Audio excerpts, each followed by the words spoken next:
بسم اللہ له الحمد والصلاة والسلام علی اشرف الانبیاء والمرسلین وعلی اہل بیتہ الطیبین الطاہرین المعصومین اما بعد۔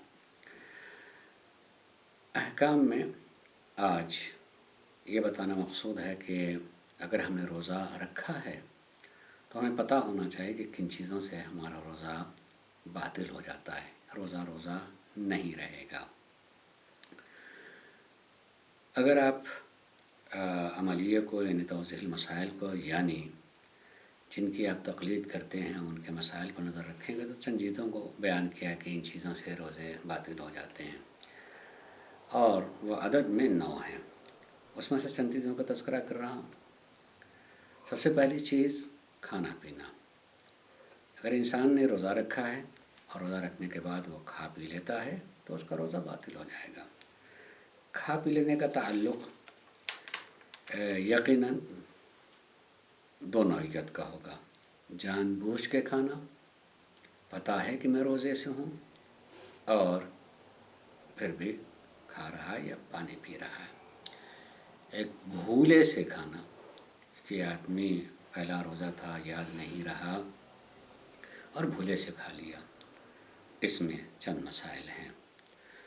اور اسی کے ساتھ ساتھ مقدار کا بھی تعلق ہوتا ہے، کتنا کھایا، کس قدر کھا لیا، اس پہ بھی مسئلے کا تعلق ہے، دار و مدار ہے۔ ان سب چیزوں کو دھیرے دھیرے ہم بیان کریں گے۔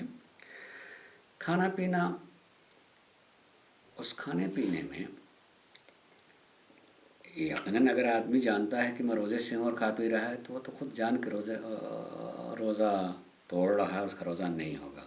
لیکن بھول گیا اور بھول کر کے اس نے کھانا کھا لیا، پانی پی لیا، تو اگر لقمہ منہ میں رکھا اور اسے یاد ہے کہ میں روزے سے ہوں تو اس کو اگل دینا چاہیے، اس روزہ کو باہر نکال دینا چاہیے اور اس کا روزہ ہوگا۔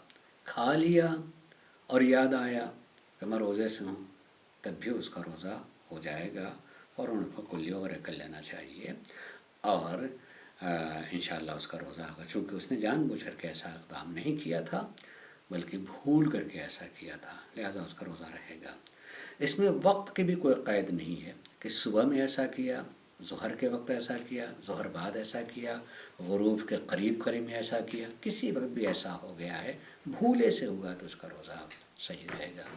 لیکن اگر کھانے میں مکمل پورا پیٹ، بلکہ کھانا اچھا تھا، پیٹ سے بھی زیادہ کھا لیا، جب اس کو ڈکار آئی ہے تو یار میں روزے سے تھا، ایسی صورت میں بھی چونکہ وہ بھولے سے اس نے ایسا کیا تھا تو اس کا روزہ تو چاہیے کہ پورا کرے، یعنی اب اس کے بعد کوئی چیز کھائے پیے نہیں، لیکن بعد میں اس کے احتیاطاً قضا بھی کرنی چاہیے ہے۔ پیٹ سے زیادہ بھی کھا لیا تھا اس نے، بعد میں اس کو قضا کر لینی چاہیے۔ لیکن کھانے پینے کے درمیان میں اگر انسان کو یاد آ جاتا ہے تو یقیناً اس کا روزہ رہے گا۔ اور اسی کھانے پینے میں ایک چیز اور بھی ہے کہ مثلا صبح کو سحری کے وقت اٹھا تھا، سحری کھا پی رہا تھا، اس کا یقین تھا کہ ابھی سحری کا وقت ہے اور کھا پی رہا ہے، لیکن جب کھا پی چکا اور رام گھڑی کی طرف متوجہ ہوا تو نہیں، تو وقت گزر چکا تھا، ایسی صورت میں بھی اس کا روزہ ہو جائے گا۔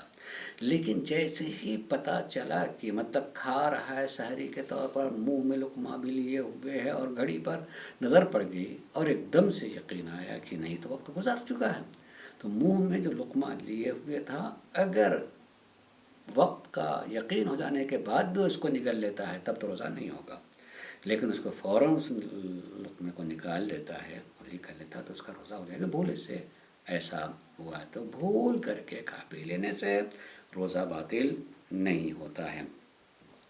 اسی کے ساتھ ساتھ دوسری چیز جس کی وجہ سے روزہ باطل ہو جاتا ہے وہ ہے اللہ اور رسول کی طرف جھوٹی نسبت دینا۔